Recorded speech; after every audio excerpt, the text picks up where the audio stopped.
The thrilling world of the Flying RuNR, brought to you by the Marathon Mates.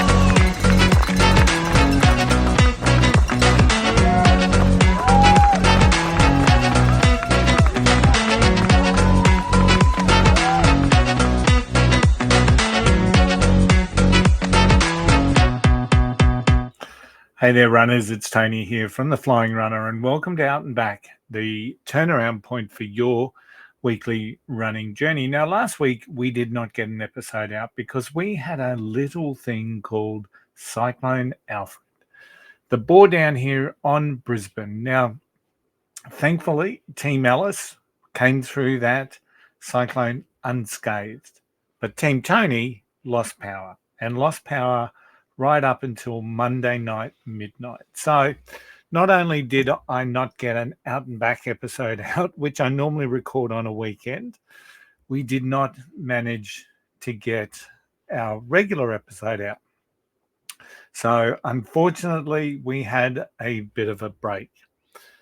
But today, I thought with the first podcast back from Alfred, I thought I would tackle a very important yet slightly ridiculous topic called running or training during a cyclone.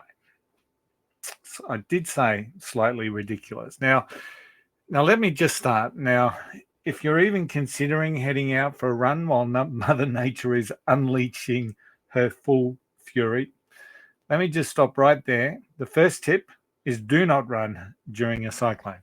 Okay, so if those winds are up around the 100 kilometers an hour, I repeat, lacing up your shoes and getting out for a run is just the furthest thing from your mind. And simply you're asking for trouble. So tip number one, don't run, right?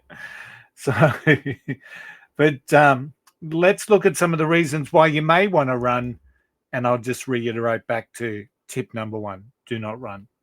So tip number one, becoming that local legend on that Strava segment might look pretty enticing. 100-kilometer tailwind, I might be able to get the best speed for that particular segment. You might become king of the mountain or king of the bay. But let's be real. The wind is going to be doing much of the work. So 100 kilometers at your back, you may get the title, but you're not going to feel good about it because the wind's going to be doing much of the work.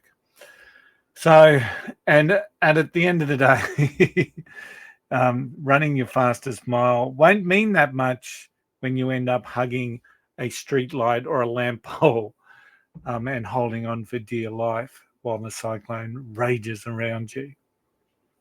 Tip number two, and this is a good one, let your treadmill become your best friend. Now, if you must get a run in, get it done indoors.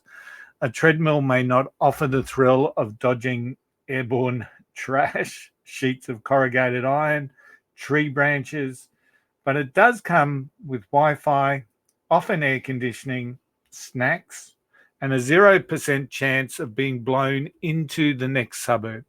So let your treadmill be your friend. Now, tip number three, once again, I did say they're slightly ridiculous. We are always talking about staying hydrated. But getting a face full of sideways rain is probably not the hydration that you really need. And does it count? I don't know. Save your electrolyte mix for after the storm, right? Trust me, if you go outside in 100% humidity and hurricane force winds, you'll be drinking much more water than you planned and not in a good way. So just your final tip. And once again, it's going to relate back to tip number one. Do not run during a cyclone. Seriously, no training plan, race goal, or run streak is worth becoming a human kite.